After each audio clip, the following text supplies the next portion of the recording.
Weekend முடிஞ்சு எப்பயும் போல் routine start ஆயிடுச்சு. இந்த வீக்கெண்ட் மட்டும் சீக்கிரமாக முடிஞ்சு போயிடுற மாதிரி யாரோ ஃபாஸ்ட் ஃபார்வர்ட் பண்ணி வச்சுட்டாங்க போல். மதியம் லஞ்ச் ப்ரிப்பேர் பண்ணி சாப்பிட்டோம்னா ஈவினிங் ஆயிடுது, அப்படியே அடுத்த நாள் காலையில் விடிஞ்சிருது. ஒரு 2 நாளாக தட்டைப்பயிரில் குழம்பு வச்சு கொடுக்க சொல்லி என் பையன் கேட்டுகிட்டே இருக்கான். நான் பண்ண ஒரே தப்பு என்னென்னா, வெரைட்டி ரைஸ் அதிகமாக கொடுத்து பழக்காமல் குழம்பு சாதம் பொரியல்னு கொடுத்து பழக்கி அவனுக்கு வந்துட்டு அதே பழக்கமாயிருச்சு போல். ஒரு நாள் எமர்ஜென்சி வெரைட்டி ரைஸ் கொண்டு போ அப்படின்னாலும் கொண்டு போக மாட்டேங்கிறான். அப்புறம் ஒரு வழியாக நேற்று எப்படியோ சமாதானப்படுத்தி கொடுத்து விட்டுட்டேன். இன்றைக்கி கண்டிப்பாக அவனுக்கு குழம்பு தான் வேணும் அப்படின்னு சொல்லி கேட்டதுனால தட்டைப்பயிறு குழம்பு செஞ்சுட்டு பீக்கங்காய் பொரியலும் தயிர் இருந்தது, அதை வச்சு பேக் பண்ணி கொடுத்து விட்டுட்டேன்.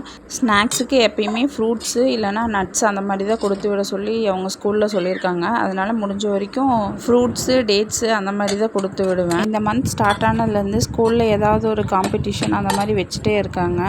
அடுத்து கோகுலாஷ்டமிக்காக கிருஷ்ணரோட 10 அவதாரத்தில் ஏதாவது ஒரு அவதாரம் போட சொல்லியிருக்காங்க.